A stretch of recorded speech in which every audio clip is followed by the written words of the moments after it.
What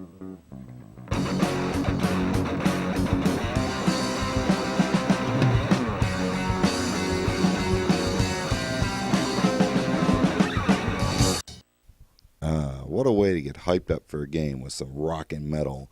And let's play some rockin' Tony Hawk's Pro Skater for the PlayStation 1, which was also later released on the Dreamcast, Game Boy Color, and the Nintendo 64. And out of all the other Tony Hawks, this one has to be my favorite. More or less, it's due to the warehouse. This is one of my favorite stages out of all of them. Who doesn't enjoy jumping over the half pipe, going to the secret room, and trying to land on the bar, and then trying to grind all the way around? You get some really cool high scores, or you're going to bash your head in a billion times trying to do it. Oh well, it happens. I have nothing really to say about that. This game does require a little bit of skill to master all the jumps and transitions this game has to offer, but it is simple enough to where anybody can literally just pick it up and play this game with no problem. With 10 characters you start off with 2 unlockables, that makes 12, you can ultimately acquire. This game does have quite a selection of people you can choose from, and they all have different skills. One will be able to grind longer, one will be able to spin faster than the others. You get the point, so on and so forth. There are different modes to this game, such as career mode, which is your basic career where you go around. That's where you unlock the bulk of the stuff in the game, as far as all of your unlockables, your extra levels, and pretty much everything that you'd want for your skater, even skater upgrades. Then, of course, you have your single session, which is just you against the clock, and rack up as high a score as you can within 2 minutes on any given level.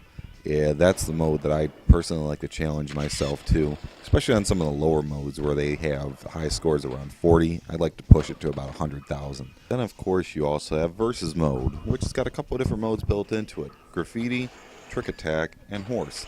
They're pretty much self-explanatory. And then last but not least, your Free Skate, which means no time limit, just bust out as many moves as you can. It doesn't keep score though, but you can face plant as much as you want without any recourse. Now, as I was recording this, I was thinking of how few glitches I found in this game.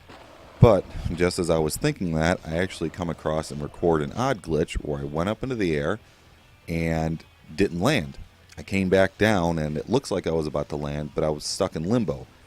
I tried every combination of moves trying to get my guy unstuck. I also tried pausing and unpausing the game, but this went on for the full 2 minutes of the match. Had I been able to land, might have been some pretty high score. I think I got the counter up to 134 or something like that.